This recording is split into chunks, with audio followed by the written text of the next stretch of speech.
Hello, everyone, and welcome to Black Kids in Outer Space. Today we have Joan Wilkinson, Ph.D. She is a curator of the Smithsonian Institutional National Museum of African American History and Culture. Wilkinson co-curated two of the inaugural exhibitions for the new museum, A Changing America, 1968 and Beyond, and A Century in the Making, Building the National Museum of African American History and Culture. Wilkinson is also developing the museum's collections in architecture and design. Prior to NMAAHC, Wilkinson spent 6 years as a director of collections and exhibitions at the Reginald F. Lewis Museum of Maryland African American History and Culture. In that capacity, she curated over 20 exhibitions, including A People's Geography, The Spaces of African American Life, and 2 award-winning shows, Material Girls, Contemporary Black Women's Artists, and For Whom It Stands, The Flag, and the American People. She also works at the National Gallery of Art, the Smithsonian American Art Museum, and the Studio Museum in Harlem. Wilkinson contributed essays to New Thoughts of the Black Arts Movement and Potentially Harmful, The Art of American Censorship. Her writing has appeared in the International Review of African American Art, Art Magazine, Contemporary Caribbean Visual Art and Culture, Small Acts, a Caribbean Journal of Criticism, Review, Noir, Art, Contemporary, African, among others. Wilkinson's current project, V, is for Veranda, about architecture, heritage in the Anglophone Caribbean, has been presented to the international audiences in Suriname, England, India, and the United States. Wilkinson is active in several associations in the museum field. She served on the Inclusion and Access Task Force of the Association of Art Museum Curators, and she is on the board of the Center for Curatorial Leadership. As a CCL Fellow in 2012, Wilkinson completed a short-term residency at the Design Museum in London. She holds a BA from Bryn Mawr College and a PhD from Emory University. And the reason I read all that is because we have people who kind of are not in the urban planning, architecture, or museum field. And it's kind of like, I want people to see your journey because it's just such an interesting, fascinating journey. How do you become who you are? So I'm going to start with a kind of a simple question, Michelle Jones. What is your first memory of space? Thank you, first of all, for having me. It's delightful to be able to engage with your audience and to talk with you about some of the things I've been thinking about have to do with space, architecture, planning, all of that. My first memory of space was being, I would say, can you hear me okay? Yes, I can. Okay, being about 5 years old. And growing up, I grew up in Guyana, South America. I was born in Brooklyn, but I grew up in Guyana because that's where my mom is from. And I was sent there to live with my grandparents when I was very young, just a baby. Mm-hmm. And I just remember being in that home and just feeling like, it was boundless, that I could do anything. And I remember writing on the walls like they were just mine to write on. And in addition to that memory, I have the memory of the story. So I have the memory of people talking to me and saying, wow, you did this, you did that. And so a lot of my memories of space have to do with that home, but also kind of the oral storytelling about who I seem to be in that space as a child. Mm-hmm, mm-hmm. That's amazing. I think it's always really interesting to hear how people kind of, their first memories of space. And I love hearing people's different answers. But we're going to actually kind of jump into kind of what we're discussing today, which is architecture, planning, the African American experience. In June 1968, Whitney Youngs, Jr., Executive Director of the National Urban League, delivered a landmark address to the American Institute of Architects, or the AIA. Why and what was the importance of that? Right. That speech was really a catalyzing speech. 68, there were so many things happening in that year already. Mm-hmm. Martin King had been assassinated. Robert Kennedy had been assassinated. And so, cities were on fire. Cities were in peril. African-American communities were in peril. And so by the time that Whitney Youngs gives that speech, he's talking to a group of people who he feels have the tools, have skills to make a positive change, to make an impact on what the cities can become after this point. But he feels that they're not doing anything. They're not doing enough to really use the tools of their trade to make an impact positively. And he doesn't let them get off the hook. And I think that why the speech was so key is that it was so honest, it was so raw, right in the moment. But what it allowed people to do was to realize everybody's implicated. And if everybody's implicated in the problem, then they're also implicated in finding the solution. And after that speech, as you know, and many of our listeners probably know, the AIA and Ford started diversity or minority scholarships to help African-American and other minority students pursue architecture degrees at predominantly white institutions. As we know, historically, Black colleges and universities have been educating African-Americans in architecture and other fields for many years. But this was really a turning point in kind of opening up the admissions and the scholarship opportunities for students that they thought maybe could help be part of the solution as well. And so his speech, I think, was really a civil rights speech, a speech about what was happening in urban communities. But the impact that it really had has changed, as we said, shifted the landscape of who would become architects and planners in the decades to come.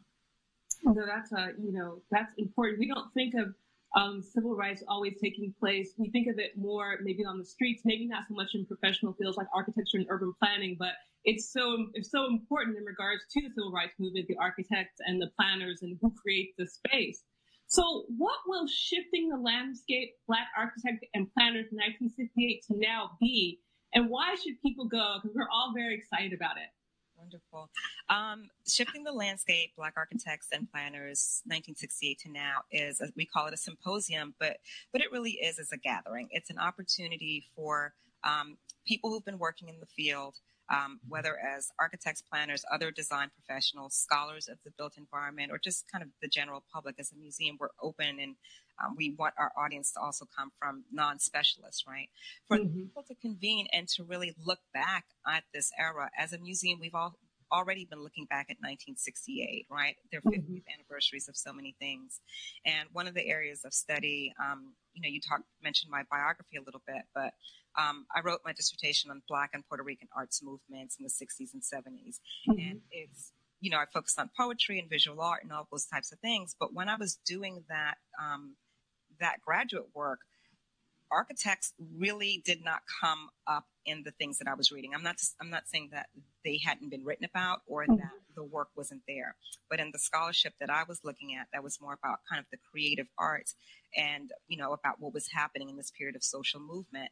The stories that are coming out now, that are being, there are many recent books that talk about this era and its impact. A lot of that to me was invisible in the kinds of publications I was looking at in the earlier period.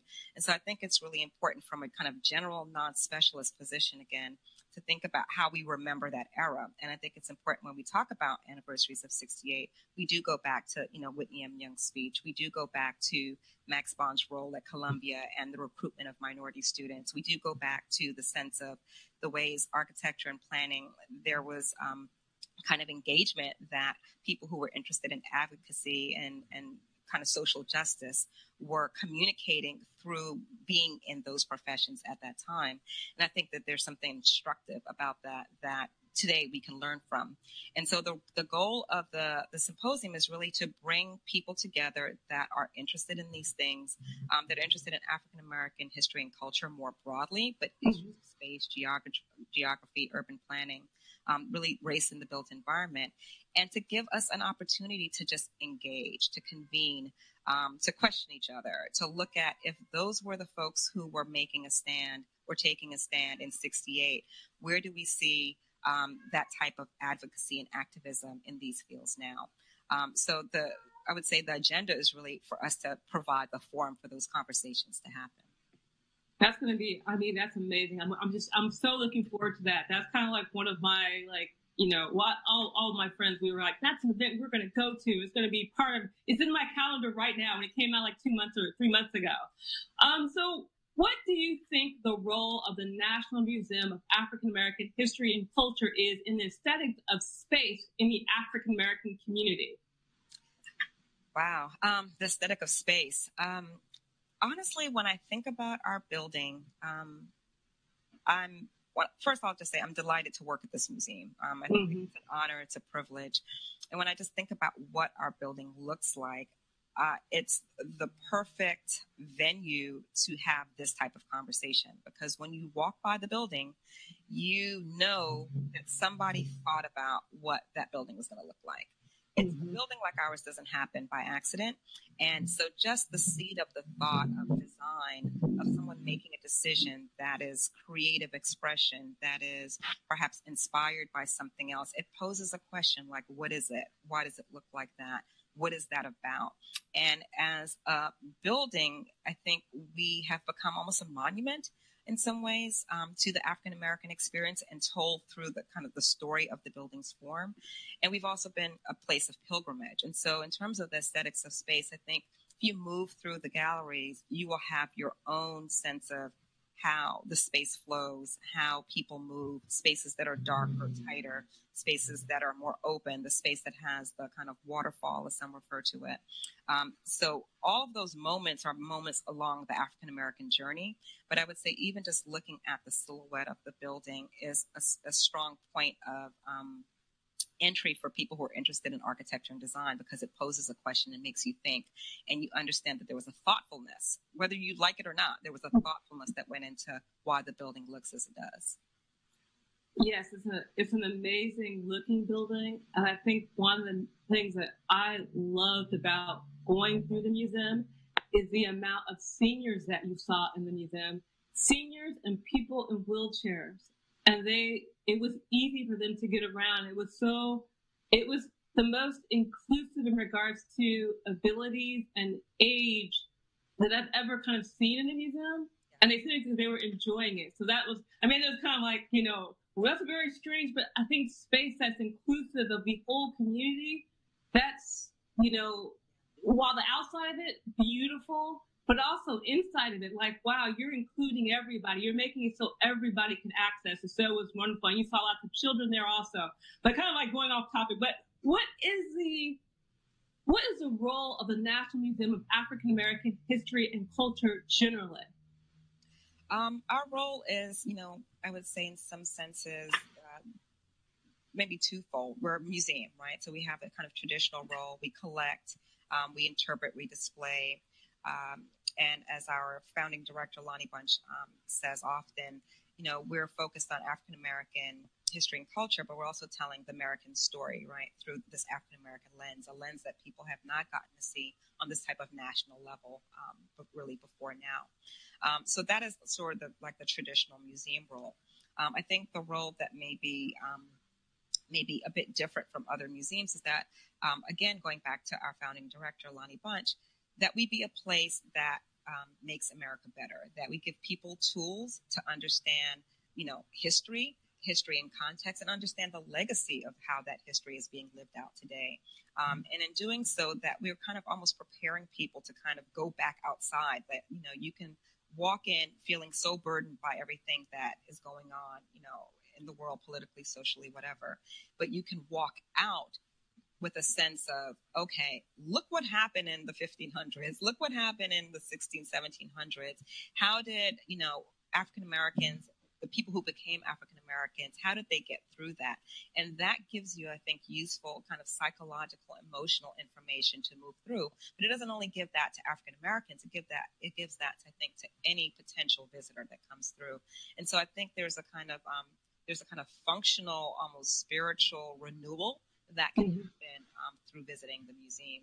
And that's a role I think all of us that work here take very seriously, that, we have, nice jobs at this museum, but the impact of the work that we do, the work that we get to do, is so profound, and that it can have such a long-lasting, I think, effect on the American society, and even more broadly internationally. Mm-hmm. Someone says, Bryn Elliott, I love the museum and have the privilege of driving or walking by it several times a week. I think that's just kind of like, wow, that is kind of an amazing, testament to a museum that kind of just opened up. So many people are so excited about it and so want to go back, and et cetera, et cetera.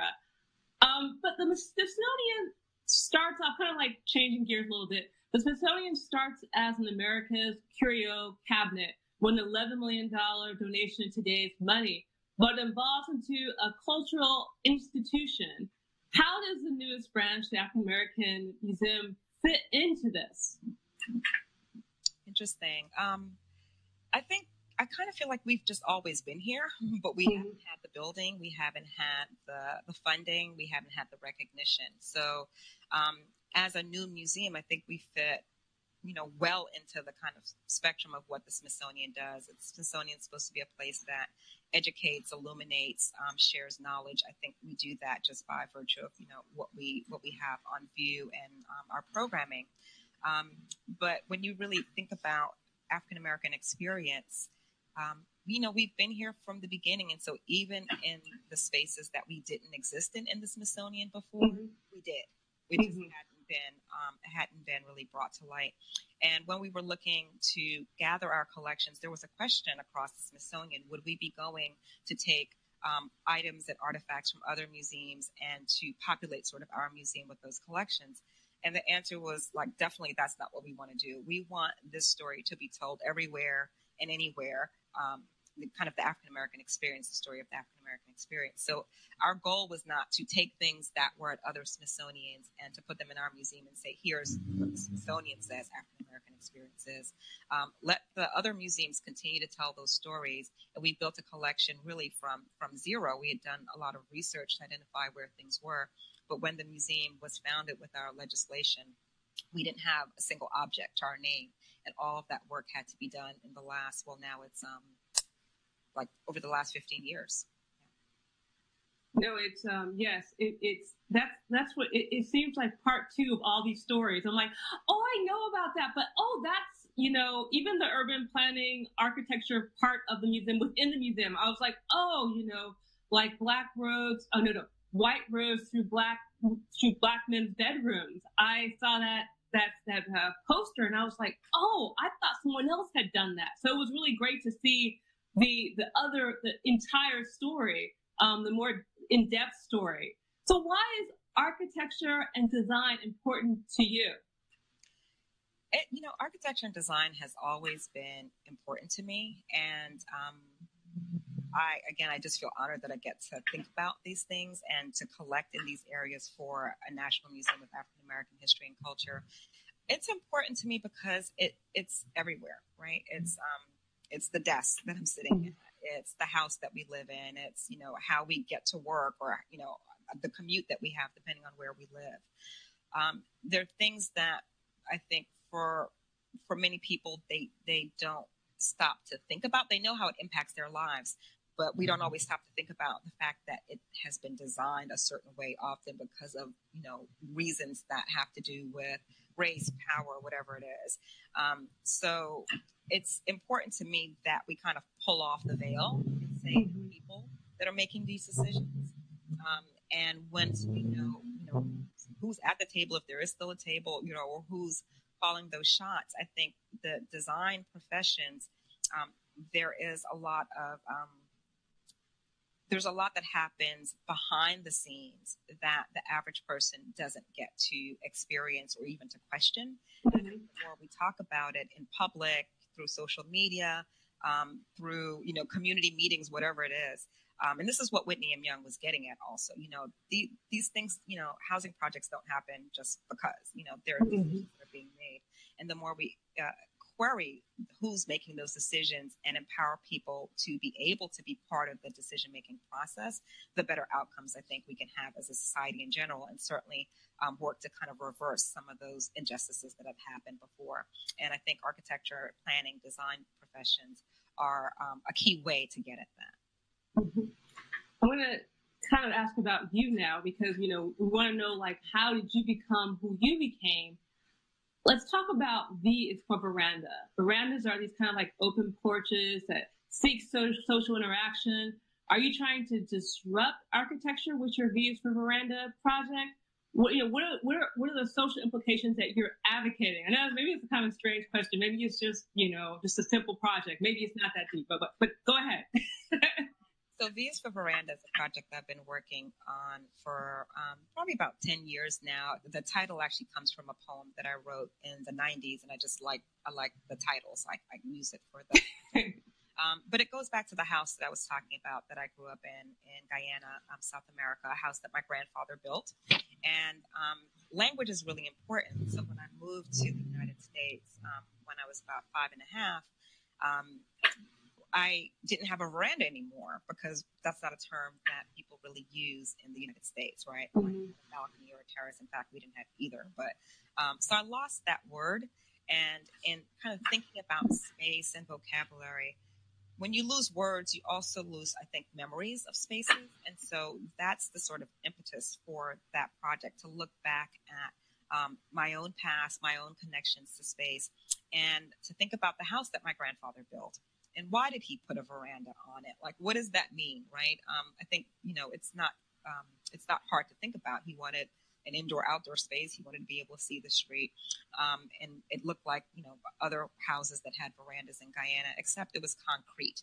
And so one of the things I'm really looking at in that project is the way native builders who were not licensed architects in their time made really ingenious and creative innovations in how they chose to design. But the fact that they were not, part of architectural association, or they were not licensed, they don't get written about. They get talked about as, maybe people who contributed skilled labor. And although that's a term of value as well, one of the things I'm trying to do with V is for Veranda is to say, it's not just skilled labor. In some cases, it's not just skilled labor. It may also be, intellectual considerations that are there. There are kinds of decisions that have to do, with family, with, in Guyana, race and ethnicity, because it's a multicultural society. And it's really, it's not to disrupt, but it is to create an intervention from outside of architectural history to bring in personal experience. I'm also, as part of my V is for Veranda project, doing oral histories with family. We have an archive of my grandfather's ledgers from the 1940s, where he's talking about the projects that he's working on. And so it's to really say that there may be official archives and official histories of a particular period, of particular, architectural moments, but we also have to look at the stories that come through our families, the stories that are not written in those official histories, and to make that intervention. I love the intervention. I love that. That's kind of like, it's a very kind of positive kind of your word. Because you're talking about language and poetry and being inclusion, and also remembering people's stories and interpreting.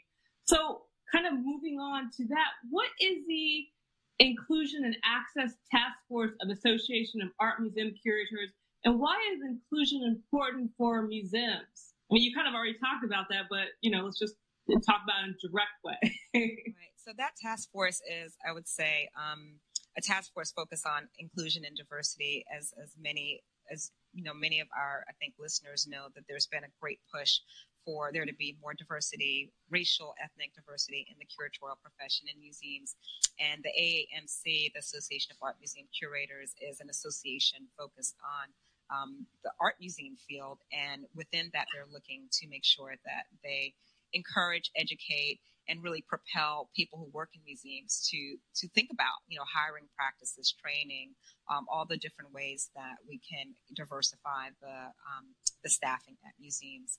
And this is really in line with, I think, larger efforts. And this is not new, right? Like we've known this for decades, if not centuries, and museums have been quite exclusive and elitist. And so it's not a new thing, but I think that partly because of social media and because of maybe more people focused on being independent curators, there has been more attention to really getting museums to recognize that they're going to be called out. They're going to be called out if they are not paying attention to issues of inclusion. That's so important. And also, it's kind of weird.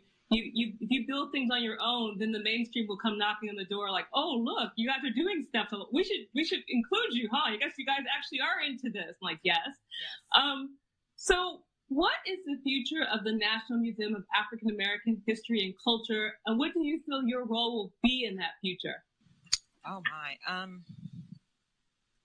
I don't know what our future is. I've been here since 2014, and I am enjoying my time here. And every day, I think, you might be surprised about, what's happening downstairs. One day you go down, there are like, let's say 6-month-old, kids and 2-year-olds drumming in the area in front of the Family History Center. So I think we're dynamic, we're ever changing. And as a new museum, we still have lots of opportunities to grow and lots of stories that we still want to tell. And my role, one of the things I do focus on is collecting related to architects, Black architects in particular, and design, Black designers. And so I'm looking to continue building the collection. When the symposium is up, our visitors who are here, who are attending in person as opposed to online, because it will be live streamed as well, have an opportunity to see some of the recent acquisitions from architects of Black archives of Black architects. So it's really just a little sample of what's come in the last year, but I want this museum to be recognized as a place that is committed to telling stories related to Black architectural history, and that we are able to back that up with our collections as well. Mm-hmm. Well, is there anything you'd like to leave us with? No, we look forward to you guys tuning in to Shifting the Landscape, September 27th and 28th. And if you are in DC and registered, or coming to DC and you've already registered, we look forward to seeing you then. Okay. Well, thank you so much, Dr. Wilkinson, for spending time with us in Black Kids in Outer Space, and we will see you in September. Wonderful. Thank you, everybody. Okay, bye.